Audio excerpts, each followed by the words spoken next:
সুম্মা ইয়াবআসু সারায়াহু, ইবলিস তার সিংহাসন গেড়েছে সাগরের উপরে। ইবলিসের সিংহাসন কিসের উপরে? বিশাল বড় সাগর আর মহাসাগরের উপরে ইবলিস শয়তান তার সিংহাসন নিয়ে বসা। প্রতিদিন সকালবেলায় শয়তানগুলোরে মানব রাজ্যে পাঠিয়ে দেয়, যা তোরা মানব রাজ্যে চলে যা, যে মানুষকে ওয়াসওয়াসা দেয়, ওয়াসওয়াসা দিয়ে খারাপ কাজ করা। সারাদিন খারাপ কাজ করার পরে কি কি ওয়াসওয়াসা দিল, কি কি খারাপ কাজ মানুষের মধ্যে ঘটালো, সন্ধ্যাবেলায় সব শয়তান এসে ইবলিসকে বয়ান শোনায়। সন্ধ্যাবেলায় শয়তানগুলো এসে বলে, আমি এক লোককে দিয়ে মিথ্যা কথা বলিয়েছি। আরেক শয়তান বলে, আমি নামাজ কাজা করিয়েছি এক আল্লাহর বান্দাকে দিয়ে। আরেকজন বলে, আমি ওজনে কম দিয়েছি। আরেকজন বলে, আমি সুদের ব্যবসার মধ্যে টাকা লাগানোর ব্যবস্থা করে দিয়েছি। এক একজন এক একটা ওয়াসওয়াসা দিয়ে আল্লাহর মুমিন বান্দাদেরকে ধোঁকা দিয়েছে। এগুলোর ফিরিস্তি এসে সব শয়তানেরা ইবলিসকে শোনায়, কিন্তু কোনো কথাতে ইবলিসের মন ভরে না। কোন শয়তান এসে বলে, আমি তো এমন মদের আড্ডাখানায় নিয়ে গেছি আল্লাহর বান্দাদেরকে, এগুলো নামাজই পড়ে না, খালি মদ খেয়েছে। আবার কিছু শয়তান এসে বলে, আমি ক্যাসিনোতে নিয়ে গেছি, ওখানে খালি জুয়া খেলছে।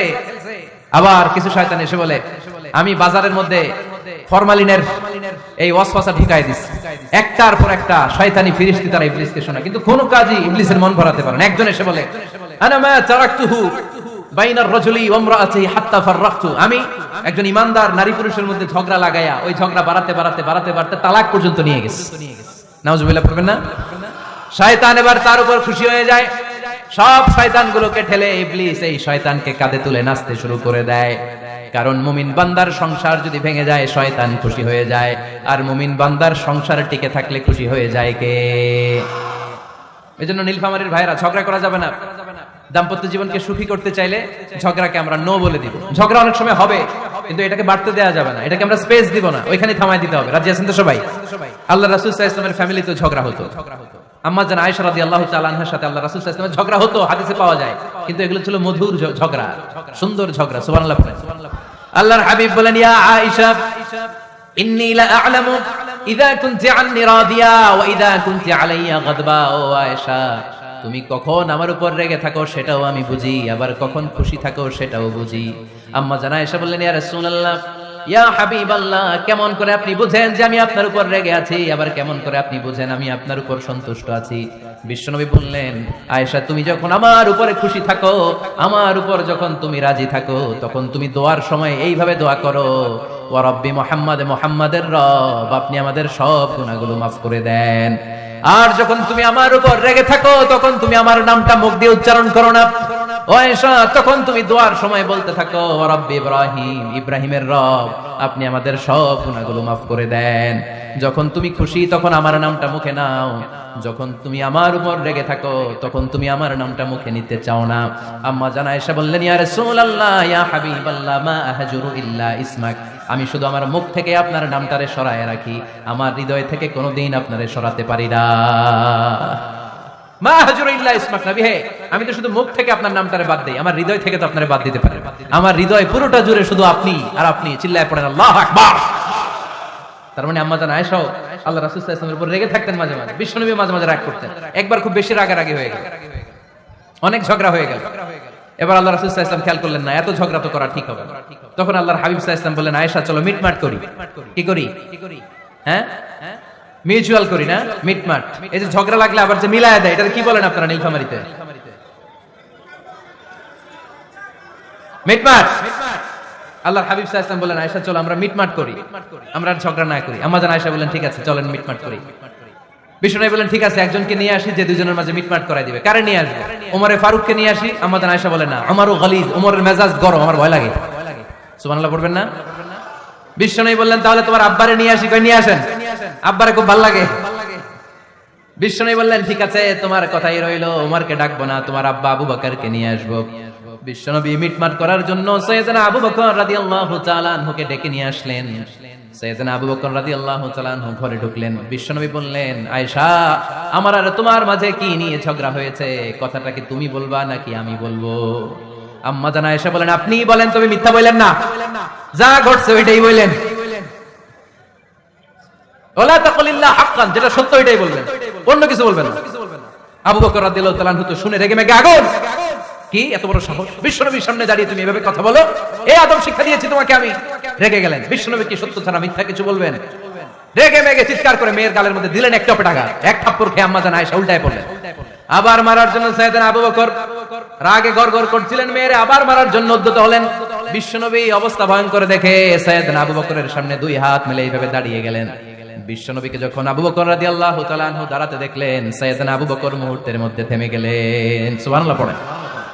সাইয়েদনা আবু বকর রাদিয়াল্লাহু তাআলা আনহু ঘর থেকে বের হয়ে গেলেন। এবার বিশ্বনবী আম্মা জান আয়েশার কাছে যেয়ে বলেন, ও আয়েশা দেখো, আমি তোমার মাইর থেকে বাঁচাইলাম। আমি না থাকলে তোমার বাবা তোমারে আসে শেষ করে ফেলতো, ঠিক কি না?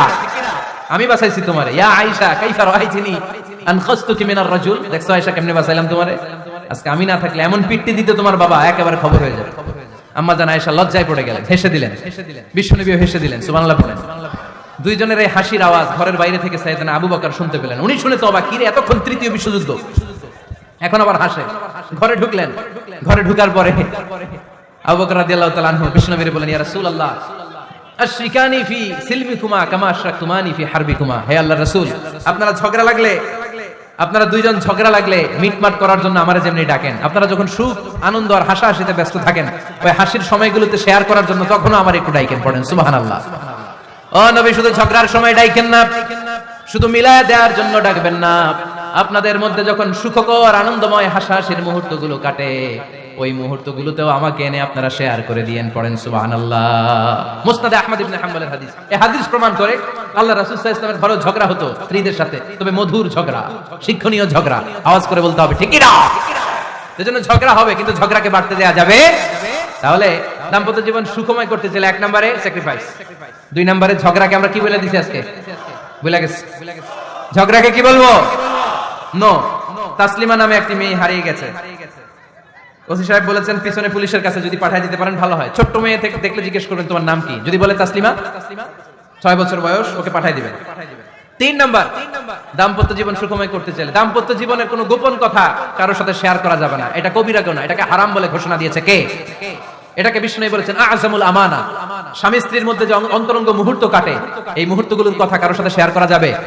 নীলফামারীর যুবক ভাইরা চিল্লায় বলে, এগুলো শেয়ার করা যাবে? বিষ্ণু বললেন খবরদার, এটা আযমুল আমানা। স্বামীর সবকিছু স্ত্রীর কাছে আমানত, স্ত্রীর সবকিছু স্বামীর কাছে আমানত।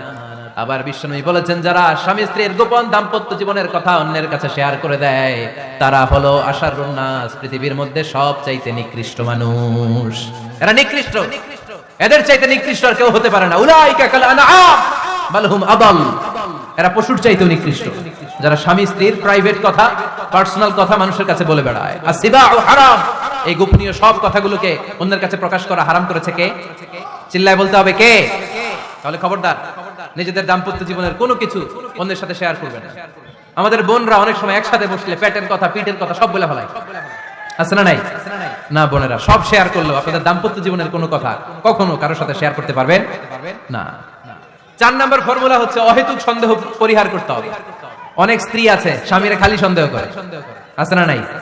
নীলফামারীতে এই সমস্যা নাই, আছে? এই যে ভুক্তভোগী পাওয়া গেছে, আছে না নাই? আছে। খালি সন্দেহ করে, এই তুমি ওদিকে তাকাইলে কেন, ওই বেডের দিকে তাকাইলে কেন, এই তোমার মোবাইল দাও, কারে ফোন দিলা দেখি, এই ফেসবুকের পাসওয়ার্ড দাও দেখি কি করছে, দেখি মেসেঞ্জারে কার সাথে চ্যাটিং করছে, আছে না নাই? এই যে অহেতুক সন্দেহ আপনার ফ্যামিলিটারে জাহান্নামের টুকরা বানায় দিবে। আবার অনেক স্বামী আছে স্ত্রীকে খালি সন্দেহ করে, এদিকে তাকালে সন্দেহ করে, ওদিকে তাকালে সন্দেহ করে, বাসায় থাকলেও সন্দেহ, বাইরে গেলেও সন্দেহ, এরকম আছে না নাই? না, অহেতুক সন্দেহ এটা পরিহার করবেন। এই সন্দেহ খুব খারাপ জিনিস। আমি ব্যক্তিগতভাবে অনেক কেস এরকম হ্যান্ডেল করেছি। এসে বলে হুজুর খালি সন্দেহ করে, এটা একটা রোগ। এটা কি? আপনার ফ্যামিলিটারে শেষ করে দেবে। এজন্য অহেতুক সন্দেহ পরিহার করবেন। হ্যাঁ, সত্যি যদি পরকীয়ার কোনো ঘটনা ঘটে থাকে ওটা নিয়ে বসেন, ফেস টু ফেস কথা বলেন, ফ্যামিলি মিটিং করেন, সরাসরি সেটেল করার চেষ্টা করেন। কিন্তু অহেতুক সন্দেহ একটা রোগ। এই রোগ থেকে আল্লাহ তুমি দাম্পত্য জীবনকে বাঁচাও, আমরা আওয়াজ করে পড়বো আমিন। 5 নাম্বার, স্বামী স্ত্রী একে অপরকে আল্লাহর বিধান স্মরণ করায় দিবে। স্বামী যদি ফজরের সময় ঘুমায় থাকে, স্ত্রীর ডেকে দেওয়ার দরকার আছে না নাই? আবার স্ত্রী যদি ঘুমায় থাকে, স্বামীর ডেকে দেওয়ার দরকার আছে না নাই? কোন স্বামী যাবে জান্নাতে, তার স্ত্রী যাবে জাহান্নামে। আবার স্ত্রী হবে জান্নাতি, স্বামী যাবে জাহান্নামে। এরকম আমরা চাই নাকি? আমরা যখন জান্নাতে যাব, আমার স্ত্রীর হাত ধরে একসাথে জান্নাতে ঢুকতে চাই, ঠিক কিনা? আবার আমার স্ত্রী যখন জান্নাতে যাবে, সে একা ঢুকতে পছন্দ করবে? এজন্য আমরা দুনিয়াতে যেমনি এক ছাদের নিচে, এক জায়গায়, এক বাড়িতে, জান্নাতেও আমরা এক বাড়িতে থাকতে চাই। আওয়াজ করে বলতে হবে ঠিক কিনা? এজন্য গবেষকরা বলেছে স্বামী স্ত্রীর ভালোবাসাটাকে তারা বলে লাভ পিরামিড। কি পিরামিড? লাভ পিরামিড। এই ত্রিভুজ আকৃতি। কি রে ভাই? আচ্ছা, লাভ পিরামিড, ত্রিভুজ আকৃতি, ট্রায়াঙ্গেল। আপনারা ত্রিভুজ চিনেন? কথা কয় না। ত্রিভুজের কয় কোণা? কয় কোণা? 3 কোণা। এই যে এরকম, তাই না? এজন্য স্বামী স্ত্রীর ভালোবাসাটাকে বলে লাভ পিরামিড। উপরের কোণ সমুদ্রের মতো না, উপরে থাকে আল্লাহ আর ডানে স্বামী বা স্ত্রী, এই 2 কোণায় স্বামী স্ত্রী, আর উপরের কোণায় আল্লাহ। স্বামী স্ত্রী যদি আল্লাহর আনুগত্যের দিকে যেতে চায়, যতই তারা the couple come to Allah, they come closer to each other. তারা যদি আল্লাহর কাছাকাছি যায়, তারা নিজেরাও কাছাকাছি হয়, ঠিক কি না? তারা আল্লাহর কাছে যেতে যেতে যেতে যেতে আল্লাহর ইবাদতে যদি একেবারে আল্লাহর কাছে চলে যায়, তারা নিজেরাও কাছাকাছি চলে যায়, ঠিক কি না? তারা আল্লাহর আনুগত্য থেকে যত দূরে সরে তারা নিজেরাও নিজেদের থেকে তত দূরে সরে পড়ে। চিল্লায় বলেন ঠিক কি না? লাভ পিরামিড এটা। এজন্য the closer the couple comes to Allah, the closer the couple comes to each other. কাপল স্বামী স্ত্রী আল্লাহর ভালোবাসা নিজের মধ্যে যত গাঢ় করবে, আল্লাহর আনুগত্য যত বেশি করবে, আল্লাহর ইবাদত যত করবে, নিজেরাও তত কাছাকাছি আসবে। আর আল্লাহর যত ভুলবে, নিজেদের মধ্যে বড় বড় ফারাক করে দিবে কে? তাহলে এই 5টা বিষয় স্বামী স্ত্রীর উভয়ের উপর বর্তায়। এগুলো মেনে চললে দাম্পত্য জীবনকে সুখময় করে দিবে কে? আল্লাহ। এবার আমরা শুনবো আমাদের বোনদেরকে, যে ডান দিকে আমি শুনলাম আমাদের বোনদের বিশাল প্যান্ডেল আছে না নাই? আচ্ছা, আজকে বোনদের দিয়ে শুরু করি। স্ত্রীদেরকে আল্লাহ কি দায়িত্ব দিয়েছে একটা ফ্যামিলিকে সুন্দর করতে, একটা দাম্পত্য জীবনকে সুন্দর করতে? স্ত্রীর 1 নম্বর দায়িত্ব হচ্ছে she should make a comfort to her husband. স্ত্রীর উচিত স্বামীর জন্য ঘরটাকে প্রশান্তির নীড় বানিয়ে রাখা। কি বানিয়ে রাখা? প্রশান্তির নীড়। স্ত্রী হওয়া উচিত এমন যাকে দেখলে স্বামীর চোখ জুড়ায়, স্বামীর প্রাণ জুড়িয়ে যায়, স্বামীর হৃদয়টা ঠান্ডা হয়ে যায়, ঠিক কিনা? আর স্ত্রীর দিকে তাকালে যদি মেজাজ গরম হয়ে যায়, মেজাজ খিটখিটে হয়ে যায়, ঝামেলা আছে না নাই? ঝামেলা আছে। এজন্য মেহেরবানি করে আমাদের বোনরা যারা, এমন কোন কাজ করবেন না যেটা স্বামীর মেজাজকে খিটখিটে করে দেয়। কারণ আল্লাহ তাআলা আপনাদেরকে তৈরি করেছে লিতাসকুনু ইলাইহা, স্বামী আপনার কাছে গেলেই যেন তার হৃদয়টা প্রশান্ত হয়ে যায়, ঠিক কিনা? অনেক স্ত্রী আছে না জেনে না বুঝে স্বামীর সাথে এমন খিটখিটে মেজাজ দেখায় যেটা স্বামীর জন্য মেনে নেওয়া কষ্টকর। আমি একটা জরিপে পড়েছি, পৃথিবীর অনেক স্বামী স্ত্রীর কারণে হার্ট অ্যাটাক করে মারা যায়। আছে না নাই? এই তো ভুক্তভোগী পাওয়া গেছে। স্বামীর জন্য একটা ত্রাস হয়ে দাঁড়ায় স্ত্রী, ত্রাস। অনেক স্বামী আছে স্ত্রীর এরকম আচরণের কারণে, অতিরিক্ত প্রেসার ক্রিয়েট করার কারণে স্ত্রীদেরকে ভয় পায়। অবশ্য নীলফামারীর কোন স্বামী তার স্ত্রীরে ভয় পায় না। ভয় পায়? স্ত্রীরে ভয় পান কে কে দেখি? ভয় পান আপনারা? ভয় পান? হ্যাঁ। এক অফিসের বড় সাহেব তার স্ত্রীরে খুব ভয় পায়, প্রচন্ড ভয় পায়। তো সে মনে মনে ভাবলো, দেখি আমার অফিসের যারা স্টাফ আছে, ম্যানেজাররা আছে, এরা কতটুকু ভয় পায়, এরা ভয় পায় কিনা। তো একদিন সকালবেলা অফিসের সব স্টাফ গুলো একসাথে দাঁড় করায় বলতেছে, এই আপনারা যারা যারা আপনাদের স্ত্রীদেরকে ভয় পান তারা ডান দিকে যান, আর যারা স্ত্রীকে ভয় পান না এরা বাম দিকে যান। অফিসের সব কর্মচারী ডান দিকে চলে গেছে, সবাই ভয় পায়, একজন শুধু বাম দিকে। বাম দিকে কয়জন? ভয় পায় না। আর যারা ভয় পায় এরা ডান দিকে, ডান দিকে সবাই। তো বড় সাহেব ভাবছে, আলহামদুলিল্লাহ আমার অফিসে একজন হইলো বীর পুরুষ আছে। তো বীর পুরুষের কাছে যেয়ে বলে, ঘটনা কি, আপনি মোটেও ভয় পান না? স্যার, প্রতিদিন অফিস করার জন্য যখন ঘর থেকে বের হয় আমার বউ আমারে বলে দেয়, খবরদার সবাই যেদিকে যায় তুমি কিন্তু ওইদিকে যাইবা না। সবাই যেদিকে যায় তুমি ওইদিকে গেলে খবর আছে। বড় সাহেবকে খবরদার, এটা তো আরো ডরায়, ঠিক কিনা? এজন্য বোনদেরকে বলবো, লিতাসকুনু ইলাইহা, এমন ভাবে আপনি আপনার স্বামীর সামনে নিজেকে প্রেজেন্ট করেন যাকে আপনাকে দেখলে আপনার স্বামীর চোখ জুড়িয়ে যায়, হৃদয়টা প্রশান্ত হয়ে যায়, আপনাকে দেখলেই আপনাকে ভালোবাসতে মনে চায়, ঠিক কিনা? এজন্য রব্বুল আলামিন বলেন, আমি নারীদেরকে তৈরি করেছি লিতাসকুনু ইলাইহা, যেন পুরুষেরা স্ত্রীদের সংস্পর্শ যখন পায় পুরুষদের হৃদয়টারে প্রশান্ত করে দেয় কে? রব্বুল আলামিন বলেছেন, খাদিজার জন্য জান্নাতে আমি এমন একটা ঘর বানিয়েছি যেই ঘরের মধ্যে কোনো বিশৃঙ্খলা নাই। খাদিজার জন্য জান্নাতে এমন একটা প্রাসাদ আমি বানিয়েছি যেই প্রাসাদের মধ্যে কোনো আওয়াজ নাই, কোনো কোলাহল নাই, কোনো বিশৃঙ্খলা নাই।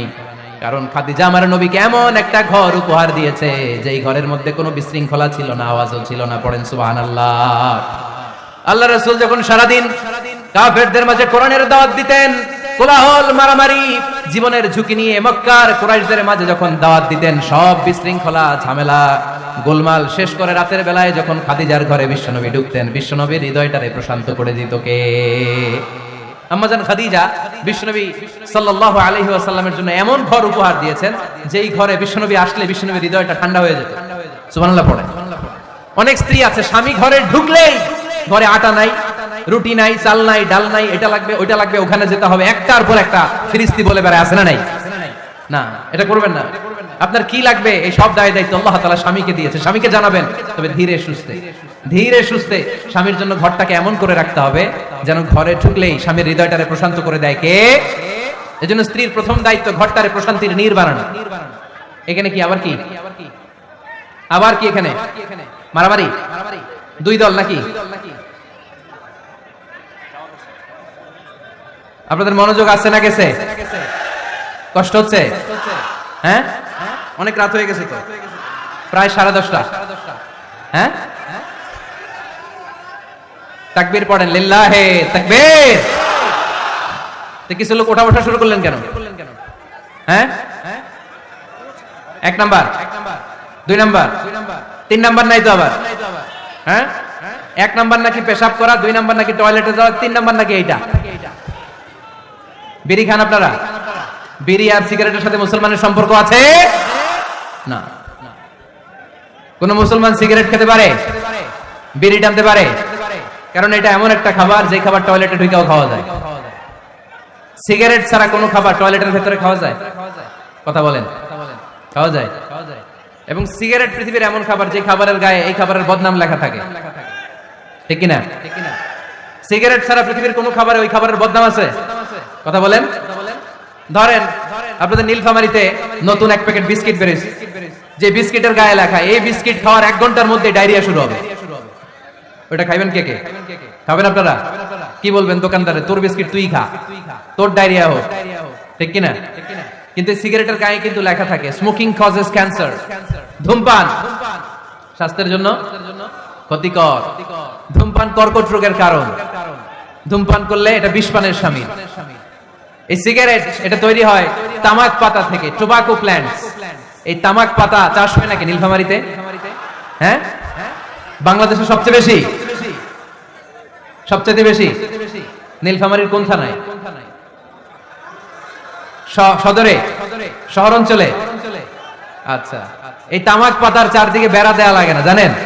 কারণ ছাগলেও মুখ দেয় না। তো যেটা ছাগলে খায় না ওটা মানুষ খাইতে পারে? আওয়াজ করে বলেন। তাহলে ঝগড়ারে যেমনি আজকে আমরা নো বলে দিলাম, এই সিগারেট, এই মাদক, এগুলাকে আজকের প্রোগ্রাম থেকে আমরা নো বলে দিব। পারা যাবে? মাদককে আমরা নো বলে দিলাম। আওয়াজ করে বলেন, মাদক আর সিগারেটকে কি বললাম? নো। আল্লাহ তুমি বুঝার তৌফিক দান করো, আমরা পড়ি আমিন। একটা সুখী দাম্পত্য জীবনের জন্য স্ত্রীর 2 নাম্বার দায়িত্ব হচ্ছে স্বামীকে ইন্সপায়ার করা, স্বামীকে সাহস যোগানো, পিছন থেকে ড্রাইভিং পুশের মতো কাজ করা। কারণ স্বামীকে যখন স্ত্রী সাহস যোগায়, স্বামীর সাহস বেড়ে যায়, ঠিক কিনা? আল্লাহর হাবিব সাল্লাল্লাহু আলাইহি ওয়াসাল্লামের কাছে কোরআনের আয়াত নাযিল হলো, ইকরা বিসমি রাব্বিকাল্লাযী খালাক, খালাকাল ইনসানা মিন আলাক, ইকরা ওয়া রাব্বুকাল আকরাম, الذي علم بالقلم علم الإنسان ما لم يعلم। পড়েন আল্লাহু আকবার। সূরাতুল আলাকের 5 আয়াত হেরা গুহায় যখন নাজিল হয়ে গেল, বিশ্বনবী সাইয়েদনা জিবরাইলকে নিজ আকৃতিতে দেখলেন, পা থেকে মাথা পর্যন্ত দেখে বিশ্বনবী ভয় পেয়ে গেলেন। বিশ্বনবী সাল্লাল্লাহু আলাইহি ওয়াসাল্লাম জীবনে 2 বার সাইয়েদনা জিবরাইল আলাইহিস সালামকে ওনার আসল আকৃতিতে দেখেছিল। আওয়াজ করে বলতে হবে কয়বার? এক হচ্ছে মেরাজ রজনীতে সিদরাতুল মুনতাহায়, 2 হচ্ছে প্রথম যখন কোরআনের আয়াত নাজিল হয়, বিষ্ণু ইসা ইসলাম দেখলেন বিশাল একজন ব্যক্তি, পাটা হচ্ছে হেরা গুহায় আর মাথাটা হচ্ছে আকাশের উপরে। এই বিশাল একটা লোক, সে কোরআনের 5 আয়াত নিয়ে এসেছে সূরাতুল আলাক, আর বলতে শুরু করেছে, ইয়া মুহাম্মদ ইকরা, আপনি পড়ুন, আপনি পড়ুন, আপনি পড়ুন। 3 বার পড়ার আদেশ করার পরে বিষ্ণু ইসা ইসলাম পড়তে আরম্ভ করলেন, ইকরা বিসমি রাব্বিকাল্লাযী খালাক, খালাকাল ইনসানা মিন আলাক, اقرأ وربك الأكرم الذي علم بالقلم علم الإنسان ما لم يعلم। বিষ্ণু ইসা ইসলাম পড়তে আরম্ভ করলেন। প্রথম কোরআনের আয়াত যখন নাজিল হয়ে গেল, বিষ্ণু ইসা ইসলাম ভয় পেয়ে গেলেন। হাত নাড়াচ্ছেন কেন আপনারা? হ্যাঁ, কি স্ক্রিনে দেখা যায়?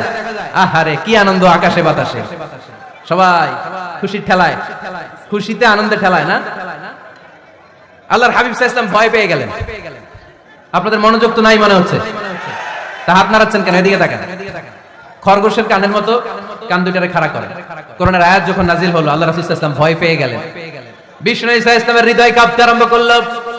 কোরআনের 5 আয়াত নিয়ে হেরা গুহা থেকে বিশ্বনবী আম্মা জান খাদিজাতুল কুবরা রাদিয়াল্লাহু তাআলা আনহার কাছে চলে আসলেন। এসে ডেকে বললেন, খাদিজা জাম্মিলুনি জাম্মিলুনি, কম্বল দিয়ে তুমি আমারে চাপা দাও, আমার ভয় লাগছে, মনে হয় আমি বাঁচবো না। আম্মা জান খাদিজা বললেন, কি হয়েছে আপনার? বিশ্বনবী বললেন, বিশাল বড় একটা লোক কোরআনের 5 আয়াত নিয়ে এসেছে। ওই লোকের পা হেরা গুহার মধ্যে, মাথাটা আকাশের উপরে, এত বিশাল সত্তা, বিশাল কোন মানুষ জীবনে আমি দেখি নাই। এসে সে পরিচয় দিয়েছে সে নাকি জিব্রাইল ফেরেশতা। বিশ্বনবী বললেন, মনে হয় আমি বাঁচবো না, আমার জ্বর চলে এসেছে, আমার হৃদয়ের মধ্যে কাঁপুনি শুরু হয়েছে, তুমি আমারে কম্বল দিয়ে চাপা দাও। আম্মা জান খাদিজা বললেন, ও নবী ভয় পাবেন না, আমার আল্লাহ কোনদিন আপনারে অপমান করবেন না। সুবহানাল্লাহ পড়েন। ওয়াল্লাহি ওয়াল্লাহি লা ইউখজিক আল্লাহু আবাদা। নবী গো, আল্লাহ আপনার অপমান করবেন না, কারণ আপনার মধ্যে এমন এমন ভালো ভালো গুণ আছে, এই গুণাবলীগুলি যে মানুষের মধ্যে থাকে তাকে আমার রব কোনদিন অপমান করতে পারে না। চিল্লায় বলেন ঠিক কি না? নবী হে, ইন্নাকা লা তাসিলুর রাহিমা, আপনি আত্মীয়তার সম্পর্ক বজায় রাখেন। ও নবী, তাসদুকুল হাদিসা, সব সময় আপনি সত্য কথা বলেন। ওয়া তাহমিলুল কাল্লা, আপনি মানুষের বোঝা টেনে দেন। ওয়া তাকসিবুল মা'দুমা, যার উপার্জন করার কেউ নাই, নিজে গায়ে খেটে আপনি তারে উপার্জন করে দেন। ওয়া তুঈনু আলা নাওয়াইবিল হক, সত্য যেখানে বিপন্ন সেখানে আপনি সাহসী সৈনিকের মতো দাঁড়িয়ে যান। সুবহানাল্লাহ। নবী হ্যাঁ, আপনি ভয় পাবেন না, কারণ আপনি এমন অসাধারণ ব্যক্তিত্ব, এমন জনকল্যাণমূলক কাজের আঞ্জাম আপনি দেন, এরকম লোককে আল্লাহ কখনো অপমান করতে পারে? আপনি চালিয়ে যান, আপনাকে থামানোর মতো অপশক্তি গোটা বিশ্বে দ্বিতীয়টা নাই। চিল্লায় বলেন ঠিক কি না? বিশ্বনবীকে সাহস জুগিয়েছেন, এরকম সাহস জোগানোর মতো স্ত্রী আমাদের দরকার আছে না নেই? বিশ্বনবী সারাদিন বাইরে যখন কাফের মুশরিকদের অত্যাচার অনাচার সহ্য করে ঘরে আসতেন, আম্মা জান আয়েশা এমন সাহসিকতার বাণী শোনাতেন, এমন মোটিভেশন শোনাতেন, এমন ইন্সপায়ারেশন দিতেন, বিশ্বনবী সারাদিনের সব দুঃখ কষ্ট ভুলে গিয়ে এর পরের দিনের দাওয়াতি কাজের জন্য নতুন করে এনার্জি ফিরে পেতেন। চিল্লায় পড়েন আল্লাহু আকবার। এজন্য স্ত্রীর 2 নাম্বার কাজ হচ্ছে স্বামীকে সাহস যোগানো। 2 নাম্বার কাজ কি? স্বামীকে সাহস যোগানো, স্বামীকে সাপোর্ট দেয়া। স্ত্রীর 3 নাম্বার কাজ হচ্ছে স্বামীর ডাকে সাড়া দেয়া। কি দেয়া? স্বামী যদি স্ত্রীর সঙ্গ পেতে চায়, স্ত্রীর ওই ডাকে সাড়া দিতে হবে। রাতের বেলা স্বামী যদি স্ত্রীর সঙ্গ চায়, আর স্ত্রী যদি সঙ্গ না দিয়ে চলে যায়, ফজর পর্যন্ত ওই স্ত্রীর উপর আল্লাহর ফেরেশতারা লানত দিতে থাকে। চিল্লায় পড়েন নাউযুবিল্লাহ। তবে হ্যাঁ, ভ্যালিড যদি কোনো কজ থাকে, ভ্যালিড কজ, অসুস্থতা, অন্যান্য কমপ্লেক্সিটি যদি থাকে সেটা ভিন্ন ব্যাপার, কিন্তু ইগোর কারণে, ইগো মেজাজ দেখিয়ে, রাগ দেখিয়ে কোনো বোন যদি স্বামীর আহ্বানে সাড়া না দিয়ে মুখ ফিরিয়ে চলে যায়, ফজর পর্যন্ত আল্লাহর ফেরেশতারা ওই মহিলার উপর লানত দিতে থাকে। আওয়াজ করে পড়তে হবে নাউযুবিল্লাহ। আবার বিশ্বনবী বলেছেন, খবরদার, রমজান ছাড়া কোন নফল রোজা কোন স্ত্রী যদি রাখতে চায়, নফল রোজা রাখার আগে স্বামীর কাছ থেকে যেন সে অনুমতি নিয়ে নেয়। নফল রোজা, আওয়াজ করে বলেন কি রোজা? ফরজ রোজা না। দিনের বেলা যেহেতু রোজা রাখতে হয়, কোন নারী, কোন যুবতী নারী, বয়স্ক নারীদের কথা ভিন্ন, কোন যুবতী নারী যদি নফল রোজা রাখতে চায়, সে তার স্বামীর পারমিশন নেবে, কারণ হয়তো স্বামী দিনের বেলা স্ত্রীর সঙ্গ চেতে পারে, ঠিক কিনা? এজন্য স্বামীর কাছ থেকে পারমিশনের দরকার আছে না নেই? এরপরে 4 নাম্বার দায়িত্ব নিজের লজ্জাস্থানের হেফাজত করা। ফাসসালিহাতু কানিতাতুন হাফিযাতুন লিল গায়বি বিমা হাফিজাল্লাহ।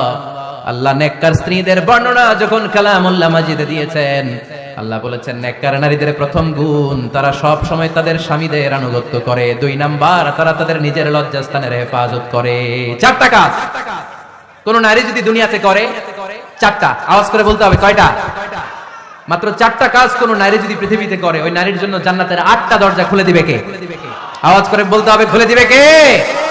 বিশ্বনবী বলেন, আল মারআতু ইযা সাল্লাত খামসাহা, কোন নারী যদি 5 ওয়াক্ত সালাত পড়ে, সামাত শাহরাহা, রমাদানের রোজা রাখে, আতাআত বালাহা, স্বামীর আনুগত্য করে, হাফিজাত ফুরুজাহা, লজ্জাস্থানের হেফাজত করে, এই 4টা কাজ যদি কোন নারী দুনিয়ার বুকে করে, জান্নাতের 8টা দরজা তাদের জন্য খুলে দিবে কে? এজন্য দাম্পত্য জীবনকে সুখময় করতে হলে একজন স্ত্রীর 4 নম্বর দায়িত্ব হচ্ছে নিজের সতীত্বের হেফাজত করা। 5 নম্বর দায়িত্ব হচ্ছে স্বামীর সম্পদের হেফাজত করা। সাইয়েদনা আবু সুফিয়ান রাদিয়াল্লাহু তাআলা আনহু ছিলেন খুব কৃপণ মানুষ, বিষ্ণু ইসা ইসলামের শ্বশুর। সহিহ বুখারীতে এসেছে, ওনার স্ত্রী এসে আল্লাহ রাসূল সাল্লাল্লাহু আলাইহি ওয়াসাল্লামের কাছে বলেন, ইয়া রাসূলুল্লাহ, ইন্না আবু সুফিয়ান রাজুলুন শাহীহ।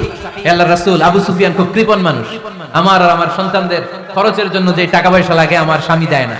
এখন আমার স্বামীর অনুমতি ছাড়া সিন্ধুক থেকে টাকা নেয় আমার জন্য জায়েজ কিনা? আল্লাহর হাবিব বললেন হ্যাঁ, স্বামী যদি কৃপণ হয় তাহলে ফ্যামিলির খরচের জন্য যতটুকু দরকার অতটুকু নিতে পারবা, ওইটারে ক্ষমা করে দিবে কে? আমাদের অনেকের মধ্যে অনেক কৃপণ লোক আছে না নাই? এখানে নাই মাশাআল্লাহ। এই কৃপণ লোক যদি থাকে আপনার অনুমতি ছাড়াও ভাবি আপনার পকেট থেকে টাকা নিতে পারবে। আজকে সব গোমর ফাঁস করে দিলাম। কৃপণ যারা তাদের পারমিশন ছাড়া পকেট থেকে আলমারি থেকে টাকা নিয়ে যতটুকু দরকার ফ্যামিলির ততটুকু খরচ করা যাবে, অতিরিক্ত খরচ করা যাবে না। ৬ নম্বর দায়িত্ব হচ্ছে ছেলে মেয়েদেরকে দেখাশোনা করা, ছেলে মেয়েদেরকে বুকের দুধ খাওয়ানো। অনেক মা আছে ছেলে মেয়েদেরকে বুকের দুধ খাওয়াতে চায় না, আছে না নাই? হ্যাঁ, ডানু খাওয়ায়, ডানু। আর কি খাওয়ায়? হ্যাঁ, মিল্ক ভিটা আর নিডো, নেসলে, সেরেলাক আর হ্যাঁ বায়োমিল্ক। মাশাআল্লাহ, অনেক নাম জানেন তো আপনারা। তো মেডিকেয়ার, তো এই বুকের দুধ খাওয়াতে চায় না অনেক মায়েরা। মায়েরা যারা আছেন প্যান্ডেলে, আপনার বুকের দুধের মধ্যে বাচ্চাদের জন্য আল্লাহ রাব্বুল আলামিন ন্যাচারাল ভ্যাকসিন দিয়ে দিয়েছেন। চিল্লায় পড়েন সুবহানাল্লাহ। ন্যাচারাল প্রাকৃতিক টিকা, বাচ্চার জীবনের প্রথম টিকাটা, সন্তানের জীবনের নবজাতক শিশুর প্রথম টিকাটা আল্লাহ তাআলা মায়ের বুকের শাল দুধের ভেতরে দিয়ে দিয়েছেন। সুবহানাল্লাহ পড়েন। টিকাগুলো তো বাজার থেকে কিনতে হয়, প্রথম টিকাটা আল্লাহ ফ্রি দিয়ে দিয়েছেন। সুবহানাল্লাহ পড়বেন না? এজন্য রাব্বুল আলামিন বলেন ওয়াল ওয়ালিদাতু ইউরদি'না আওলাদাহুন্না হাওলাইনি কামিলাইনি লিমান আরাদা আন ইউতিম্মার রাদাআ। দুনিয়ার প্রতিটা মায়ের উচিত টানা 2 বছর তাদের সন্তান সন্ততিদেরকে দুধ খাওয়ানো। কয় বছর? আওয়াজ করে বলতে হবে, কয় বছর? মায়ের বুকের দুধ যে ছেলেগুলো খায় না, এদের ব্রেনের গ্রোথ হয় না। এগুলো হয় বলদা নাম্বার 1। কি হয়? বলদা নাম্বার 1। ফার্মের মুরগির মতো এগুলা। ফার্মের মুরগি দেখছেন? হ্যাঁ, ফার্মের মুরগি দেখবেন যে দোকানে যখন কিনতে যাবেন, এটা নিয়ে যেখানে ওজন করে ওইখানে বসা রাখলে ওইখানেই বসে থাকে, আধা ঘন্টায় উঠবে না, এটা বসেই থাকে। আর গ্রামের মুরগি দেখছেন, দেশি মুরগি, ধরতে পারবেন এটারে? খবর আছে, ঘাম ছুটায় ছাড়বে। তো মায়ের বুকের দুধ যেগুলা খায় এগুলো দেশি মুরগির মতো, আর এই নিডু খায় যেগুলো, এগুলো 1 নাম্বার বলদা হয় আর ফার্মের মুরগির মতো হয়। ঠিক কিনা? উদাহরণটা দিলাম এই জন্য, আপনার সন্তানের ভবিষ্যতের কথা বোঝানোর জন্য উদাহরণটা দিয়েছে। বুকের দুধ খাওয়াবেন, এর মধ্যে আল্লাহ তাআলা এমন নিউট্রিশন, পুষ্টি গুণ দিয়ে মায়ের বুকের দুধকে আল্লাহ তাআলা সমৃদ্ধ করেছে। বাচ্চার ব্রেইনের গ্রোথ হয়, বাচ্চার হাড্ডিগুলো খুব শক্ত হয়, সে ইনফিরিয়রিটি কমপ্লেক্সে ভোগে না, হীনমন্যতায় ভোগে না। জীবনের যেখানেই যাবে সেখানেই সে হবে সফল। চিল্লায় বলেন ঠিক কিনা? অনেক মা আছে বুকের দুধ খাওয়াতে চায় না, ডানু খাওয়ায়, নিডু খাওয়ায়, আবার নিজেদের কাজের জন্য ব্যস্ত, ছেলে মেয়েদেরকে সময় দেয় না। আছে না নাই? নারীরা চাকরি করতে পারবে, হেজাব করে নিজেকে পর্দার মধ্যে রেখে শিক্ষকতা করতে পারবে, ডাক্তারি করতে পারবে, সব পেশায় তারা যেতে পারবে, নিজেদেরকে পর্দার মধ্যে রেখে হেজাব করে সব জায়গায় যেতে পারবে। কিন্তু সন্তানদেরকে দেখাশোনার দরকার আছে না নাই? অনেক মায়েরা নিজেরা থাকে চাকরিতে আর ছেলে মেয়েদেরকে দিয়ে রাখে কাজের মেয়ের কাছে। আছে না নাই? মনে রাখবেন, আপনি যদি অফিসে চাকরিতে ব্যস্ত থাকেন আর ছেলে মেয়ে যদি কাজের মেয়ের কাছে মানুষ হয়, তাহলে ছেলে মেয়ে আপনার আচরণ পাবে না, সে কাজের মেয়ের বুয়ার আচরণ পেয়ে পেয়ে বড় হবে। চিল্লায় বলেন ঠিক কিনা? এক একটা নারীকে আল্লাহ তাআলা এক একটা ফ্যামিলির ম্যানেজিং ডাইরেক্টর বানিয়ে দিয়েছে। A woman is an MD of a family. একজন নারী একটা ফ্যামিলির ম্যানেজিং ডাইরেক্টর। এখানে অনেক কাজ আছে মিয়া। এখানে তার ফুড ম্যানেজমেন্ট এনশিওর করতে হয়, এখানে অনেক ডিপ্লোমেসি জানা লাগে। একজন নারীকে ফ্যামিলিতে টিকে থাকতে হলে কূটনীতি লাগে, শাশুড়ির সাথে বউয়ের ঝগড়া আছে না নাই, এটা ম্যানেজ করতে হয়। একান্নবর্তী ফ্যামিলি হলে স্বামীর ভাই বোন এদের মন মানিয়ে চলতে হয়, পুরো ঘরটাকে হ্যান্ডেল করতে হয়। এখানে আছে ফুড ম্যানেজমেন্ট, এখানে আছে ক্লিনিং ম্যানেজমেন্ট, এখানে আছে ডিপ্লোমেসি। পুরো ঘরের মধ্যে তো বিশাল একটা অফিস। এই কাজ ফেলে দিয়ে মহিলারা বাইরে ঘুরে বেড়ায় না, ফ্যামিলি সামলান। আপনি যদি ঘরমুখ হন তাহলে আপনার ফ্যামিলির মধ্যে বরকত দিয়ে এটাকে সমৃদ্ধ করে দিবে কে? তাহলে সুখী দাম্পত্য জীবনের 6 নম্বর ফর্মুলা হচ্ছে ছেলে মেয়েদেরকে সময় দেয়া। ছেলে মেয়েদেরকে সময় দেন। Spending money, spending time is more important than spending money for children. ছেলে মেয়েদের জন্য টাকা ব্যয় করার চেয়ে ছেলে মেয়েদের সাথে সময় ব্যয় করা বেশি গুরুত্বপূর্ণ। ঠিক কিনা? এমন অনেক ফ্যামিলি আছে আমি দেখেছি যে বাবাও চাকরিজীবী, মাও চাকরিজীবী। আছে না নাই? হয় ডে কেয়ারে না কাজের বুয়ার কাছে মানুষ হইতেছে। বাবা মারা যখন সকালে অফিসের জন্য বের হয় তখনও ছেলে মেয়ে ঘুমায়, আবার রাতে যখন মিটিং সিটিং সব শেষ করে ঘরে আসে তখনও ছেলে মেয়েগুলা ঘুমায়। শুক্রবার ছাড়া বাবা মার ছেলে মেয়েদের দেখা নাই। এরকম ফ্যামিলি আছে না নাই? ঢাকাতে পারিবারিক এই ক্রাইসিস, এই সংকটগুলো আমরা প্রায়ই শুনি। আপনাদের নীলফামারীতে আলহামদুলিল্লাহ এগুলো নাই, তাই না? আল্লাহ তুমি আমাদের ফ্যামিলিগুলোরে বরকতময় করো, আমাদের ফ্যামিলিতে যেন আমরা জান্নাতি ইমেজ উপভোগ করতে পারি, তুমি তৌফিক দান করো। আওয়াজ করে পড়বো আমিন। 7 নম্বর দায়িত্ব, বিশ্বনবী বলেছেন খবরদার, স্বামী পছন্দ করে না এমন কোন লোককে স্ত্রী যেন ঘরে অ্যালাউ না করে। স্বামী পছন্দ করে না এমন কোন লোককে আপনার স্ত্রী ঘরে অ্যালাউ করতে পারবে? আমার বোনেরা খবরদার, আপনার স্বামীর পারমিশন ছাড়া, আপনার স্বামী পছন্দ করে না এরকম কোন লোককে আপনার ঘরে আপনি অ্যালাউ করতে পারবেন না। 8 নাম্বার, স্বামীকে আর্থিকভাবে সহযোগিতা করা, যদি স্ত্রী ধনী হয়। আমরা সব এক করে ফেলছি, আসলে ইসলামের দৃষ্টিতে স্বামীর ব্যালেন্স আলাদা, স্ত্রীর ব্যালেন্স আলাদা। স্বামীর যাকাত আলাদা, স্ত্রীর যাকাত আলাদা, ঠিক কি না? স্ত্রী ধনী হতে পারে, স্ত্রীর আলাদা সম্পদ থাকতে পারে। যদি স্ত্রীর সম্পদ থাকে, স্ত্রীর উচিত তার সম্পদ দিয়ে তার স্বামীকে এস্টাবলিশ হতে, স্বাবলম্বী হতে সহায়তা করা, যদিও এটা আল্লাহ তাআলা আবশ্যক করে দেন নাই। কারণ আর্থিক ফিনান্সিয়াল সব কাজগুলোকে স্বামীর উপরে খরচ করেছে কে? ফিনান্সিয়ালি 1 টাকা খরচ করা, 1 টাকার দায়ভার নেওয়া কোন স্ত্রীর উপরে আল্লাহ আবশ্যক করে নাই। তারপরেও স্ত্রী যদি ধনী হয়, স্ত্রীর যদি জায়গা জমি থাকে, সম্পদ থাকে, তাহলে স্ত্রীর উচিত তার স্বামীকে স্বাবলম্বী হতে সহযোগিতা করা, ঠিক কি না? আমরা মডেল হিসেবে আম্মাজান খাদিজা রাদিয়াল্লাহু তাআলা আনহার জীবনের দিকে যদি তাকাই, তাহলে দেখবো উনি অনেক মহিয়সী, গরিয়সী একজন ব্যবসায়ী নারী ছিলেন। আম্মাজান খাদিজা রাদিয়াল্লাহু তাআলা আনহা ওনার ব্যবসায় স্টাফ হয়ে বিশ্বনবী ওনার সাথে পরিচিত হলেন। বিশ্বনবীর আমানতদারিতায় মুগ্ধ হয়ে আম্মাজান খাদিজা বিশ্বনবীর বিয়ের প্রস্তাব দিলেন। আম্মাজান খাদিজা রাদিয়াল্লাহু তাআলা আনহার সাথে বিশ্বনবীর যখন বিয়ে হয়ে যায়, বিয়ের পরে আম্মাজান খাদিজা বলেন, ও বিশ্বনবী, আমার যত সম্পদ আছে, আমার ব্যবসায়ের যত মালামাল আছে, যত সম্পদ আছে, সব আমি আপনার পায়ের সামনে এনে রেখে দিলাম। আপনি দিয়ে দিলাম, সব সম্পদ আপনার আমি দিয়ে দিলাম। আপনি ইচ্ছে মতো মানুষকে দান করতে পারেন, খরচ করতে পারেন, দাওয়াতি কাজে, মুসলিমদেরকে আজাদ করার কাজে আপনি ব্যয় করতে পারেন। আওয়াজ করে পড়েন আল্লাহু আকবার। আম্মাজান খাদিজাকে যদি আমরা মডেল হিসেবে ধরি, তাহলে প্রতিটা বোনের উচিত তাদের যদি অর্থকড়ি থাকে, সম্পদ থাকে, স্বামীকে স্বাবলম্বী হতে ওই সম্পদ দিয়ে সাহায্য করার দরকার আছে না নাই? কথা বলেন না কেন? 9 নাম্বার, স্ত্রীর দায়িত্ব দাম্পত্য জীবনকে সুখময় করতে নিজেকে স্বামীর সামনে বিউটিফাই করে উপস্থাপন করা। ওই যে কয় ঠিক আসছে, নিজেদের পক্ষে আসলেই ঠিক। নিজেকে বিউটিফাই করে, মেকআপ করে স্বামীর সামনে উপস্থাপন করা। রাগ করবেন না আমার বোনেরা, আমি আপনাদেরকে খুব ভালোবাসি এবং বোনরাও আমাকে খুব ভালোবাসে। আমার একটা পেজ আছে আমার নামে ফেসবুকে, মিজানুর রহমান আজহারি। এই পেজে প্রতিদিন শত শত প্রশ্ন আসে। এই প্রশ্নের বেশিরভাগ প্রশ্ন আমাদের বোনদের। অনেক বোনরা বলে, হুজুর আপনার ওয়াজ আমরা শুনি, কারণ আপনি আমাদেরকে খুব সম্মান দিয়ে কথা বলেন।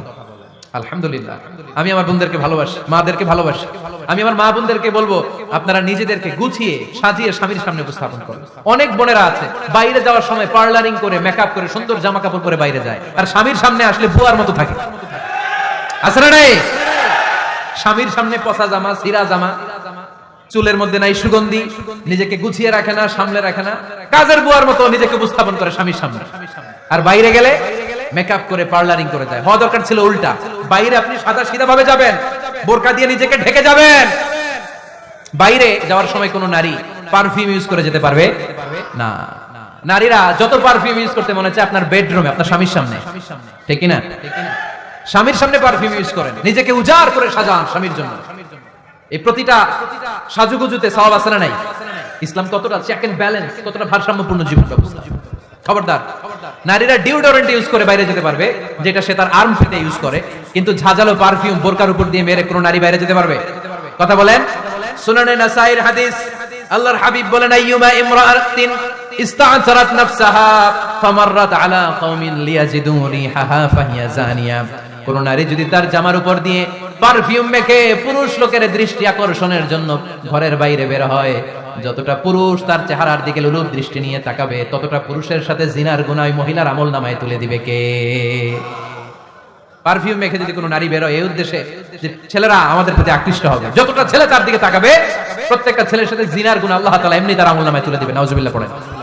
এজন্য খবরদার, নিজেকে সাজিয়ে গুজিয়ে স্বামীর সামনে উপস্থাপন করুন। সাজিয়ে গুজিয়ে। অনেক স্ত্রীরা আছে ড্রাইভারের সাথে কথা বলার সময় মিষ্টি হাসি দিয়ে কথা বলে। বাজারে শপিং করতে গেলে আসসালামু আলাইকুম ভাই, কেমন আছেন? কি সুন্দর আসসালামু আলাইকুম। স্বামীর সামনে আসলে আর এই মিষ্টি কথাটা নাই। আছে না নাই? বাইরে তোমার চিকন গলায় কিসের আসসালামু আলাইকুম? হ্যাঁ না, বাইরে আপনি আসসালামু আলাইকুম দিতে যাবেন না। ঝটপট করে কর্কশ ভাষায় কথা বলে শেষ। কেউ ফোন দিয়েছে, হ্যালো কে? স্বামীকে চায়, উনি বাসায় নাই, কাট।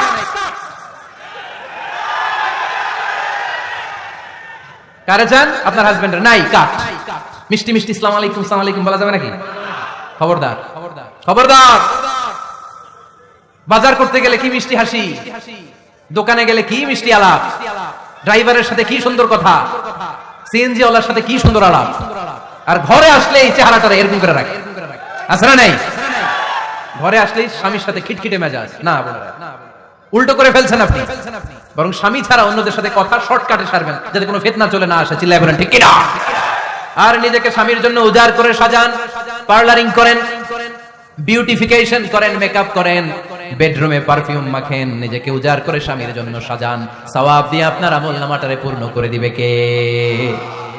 বিশ্বনবী যখন সফরে যেতেন, সফর থেকে ফিরে আসার সময় ডিরেক্টলি স্ত্রীর ঘরে যেতেন না। বিশ্বনবী একজনকে ঘরে পাঠিয়ে দিতেন, মদিনার উপকণ্ঠে কিছু সময় অপেক্ষা করতেন, আর বলতেন আজকে আমি আয়েশার ঘরে যাব। আয়েশারে যে বলো আমি এসেছি, কয়েক ঘন্টা পরে আয়েশার ঘরে আমি ঢুকবো। সুবহানাল্লাহ পড়েন। স্ত্রীকে সময় দিতেন, কারণ স্ত্রী হয়তো কাজ করে, ঘর গুছায়, ঘেমে থাকতে পারে, তাকে নিজেকে গুছানোর জন্য সময়ের দরকার আছে না নাই? লম্বা সফর শেষ করে, সেই বুখারীর হাদিস, বিশ্বনবী যখন সফর শেষ করে মদিনায় ফিরতেন, ডিরেক্টলি স্ত্রীর কাছে যেতেন না, মদিনার উপকণ্ঠে ওয়েট করতেন এবং বার্তাবাহককে পাঠাতেন যে বলো যে আজকে আমি সফিয়ার ঘরে থাকবো। সফিয়াকে সময় দিতেন 2-1 ঘন্টা, যাতে নিজেকে সাজিয়ে নিতে পারে। সুবহানাল্লাহ পড়ো। এজন্য প্রতিটা স্ত্রীর উচিত, আমার মা বোনেরা যারা আপনার মহিলা প্যান্ডেল থেকে শুনছেন, নিজেকে উজাড় করে স্বামীর জন্য সাজান। আপনার সাজুগুজু বেগানা পুরুষদের জন্য নয়, যে পুরুষদের সাথে দেখা দেওয়া জায়েজ নাই তাদের জন্য নয়, রাস্তার পুরুষের জন্য নয়। আপনার সাজুগুজু, আপনার সৌন্দর্য, আপনার বিউটি সব আল্লাহ তাআলা আপনার স্বামীর জন্য করতে বলেছে। চিল্লায় বলেন ঠিক কিনা?